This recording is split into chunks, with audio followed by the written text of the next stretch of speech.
Artificial intelligence requires an abundant amount of energy, and the AI boom means that companies are pouring huge sums of money into building data centers. For more on this and a whole bunch of other topics, I want to bring in Jared Cohen. He's the president of global affairs at Goldman Sachs. He's the co-head of Goldman Sachs Global Institute. He's also former CEO of Google's Jigsaw. Good morning to you. Good morning. You talk about AI, but really you're talking these days about sort of the diplomacy that may be required around the idea of these data centers and how much energy is being consumed and how much energy is being used. But when you talk about diplomacy as it relates to AI, what are you talking about?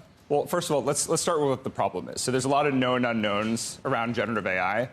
Large language models versus small models. Will the use cases ever justify the spend? But to me, the more urgent. But by the way, what do you think to those that big question? I think it's too early to know. Okay. I think there's a much more urgent question, which is, can we actually build enough capacity to meet all this demand? And the short answer is we can, but not exclusively in the U.S. The U.S. doesn't have enough powered land. It doesn't have enough differentiated data centers. It doesn't have enough baseload power that it can transport to those data centers. What does a differentiated data center mean? So if you look at data centers for cloud workloads versus data centers for AI workloads. Data centers for AI workloads they're ultra high density. They require a concentrated power source. And so intermittent power like wind and solar, they don't fit the bill. So you need baseload power. So think nuclear, coal, natural gas. We have plenty of that in the U.S. The problem is we can't transport it from where it is through multiple jurisdictions because of not in my backyard. Right. And so the U.S. is going to need some kind of an overflow option if it wants to continue leading in this space. And there's not a single geography that I would say represents a panacea to this problem. So when you talk about sort of diplomacy around this, is the idea that you would put these data centers in Mexico and in Canada and hope that you could somehow benefit from them that way? Or where would you be placing these things? So the U.S. has three options for where this overflow could happen, and none of them are ideal. One option is you keep it in the democratic world, which would obviously be the sort of preferable option. So think Canada, Australia, the Nordic countries, which is good for liquid cooling, France. You could do it in Australia and still get the benefit here, given the how much you need to communicate back and forth? Well, so one of the things that's happened with technological innovation is we have a separation now between training and inference. So that's unlocked a lot of new geographies. Okay. The problem with keeping it in the democratic world is all these countries that I just mentioned, they have the same issue that we have in the U.S., right? ESG concerns, not in my backyard concerns. And so what are the other two options? One option is you kind of go with the default choice, which is, persist where it already exists in the global south. So think Malaysia, Indonesia, where you have cheap energy. The problem is a lot of that capacity goes to China, so you have a national security concern. And then the third option, probably has the best conditions, which is the Middle East, right? Cheap energy. They know how to build massive amounts of infrastructure at scale. They can build it. They have plenty of land. They can do it near the sea for liquid cooling. They have the sovereign ambition to do it. The challenge is once they have all that capacity, these are geopolitical swing states. So how do you keep them on sides? How do you keep them on sides? So what would you do? What are you telling clients to do? Well, I mean, first and foremost, this is really a U.S. It's the U.S. government's choice first and foremost because of export controls, right? So the U.S. gets to decide who can get the chips and who can't get the chips, right? And so this is an interesting policy question that's going to play out in the new administration. So when you think about these three different options, you have to view it through the lens of the new administration that was just elected. But it's export controls that matter in this regard? So it turns out that there's a limit. So if you think about the geopolitical swing states, right? These are countries that have these are countries that benefit from sustained tensions between the U.S. and China because they have a differentiated amount of the supply chain. They're attractive for nearshoring, offshoring, and friendshoring. They have an abundant amount of capital, and they're led by individuals. I like that you call them swing states. Well, they swing on an issue-by-issue basis, right? So you think about India. India stayed neutral on Ukraine, is aligned with the U.S. on China. If you look at the countries in the Middle East, these countries pick and choose what issues they want to align with the U.S. on, right? And so it turns out that there's a limit, though, to how hard they can swing. These countries can't just do whatever they want when it comes to AI because at the end of the day, they need the U.S. government to allow them to actually have access to the technology.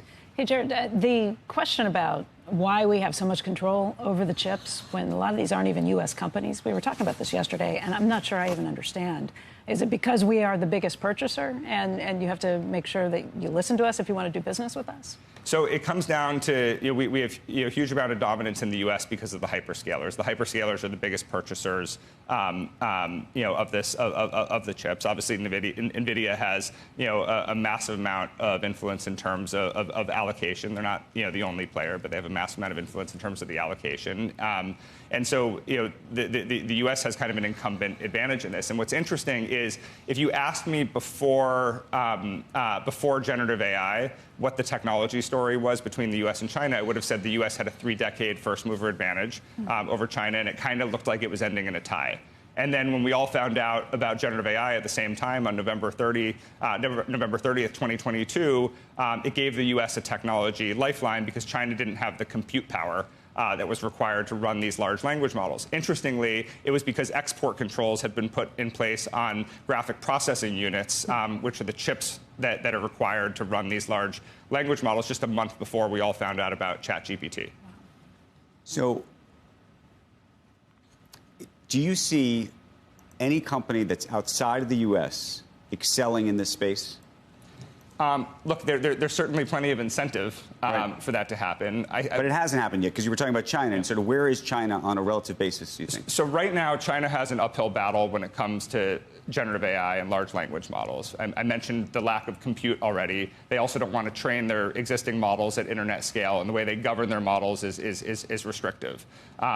That being said, one of the things that we're starting to see in China is a sort of efficiency innovation renaissance, where they're using the compute constraints to capture efficiency within the models itself. Now, this is largely an R&D story right now, but what I would say is this is where the whole question of open models versus closed models comes into play. Every time there's an open-weighted model that gets released, that model kind of puts code out into the public domain, and then China has access to that as well. Jared, we have, once again, the luxury of taking ESG concerns seriously here, because we can pay more if we need to, if we want the inflation. But if capital flows downhill, it's going to places that aren't quite as concerned with that crap. They're going to get the least expensive energy sources. If it goes there, is it a problem that security-wise that it's not here again, and we're going to be back to saying, oh my God, we're vulnerable because we need to onshore all this stuff? And will we be able to use the cheapest energy, hydrocarbons? Will we be able to do the hydrocarbons here? Where that's what they're going to do if it's India, if it's something like that. They may do coal for a lot of this, right? Well, so there's two separate questions here. One is there a risk in having too much of this capacity inside of countries who may decide to share that capacity with an adversary, or not let us have it at all, or not let us have it? Right. This is another concern, and this is one of the challenges with having it in a country that is not aligned with the U.S. A geopolitical swing state is never going to fully pivot away from the U.S. So I would argue that that's not a bad choice. But there's a contradiction with some of this technology and some of the ESG goals. And this is true both for AI workloads and also, by the way, for electric vehicles. So if you think about electric vehicles, they require critical minerals and rare earths to be processed and refined. 90+% of that happens in China to go into the batteries, right? And so we outsource, the dirtier part of it gets outsourced to China so that we can have cleaner cars. It's the same thing. With AI, these large language models can be transformative in terms of capturing energy efficiency. The problem is, in the short term, in order to run these large language models, you need a lot of baseload power.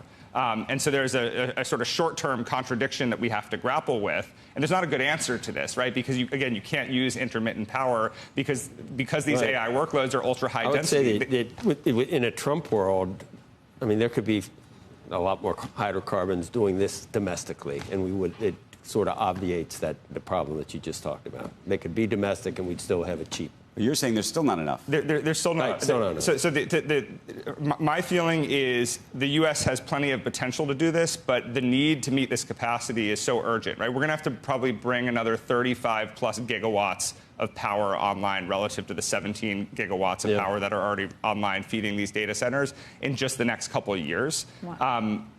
That's not enough. That's not enough time, right? And so the U.S. is going to continue to lead in this space, but it's not going to be able to lead on its own.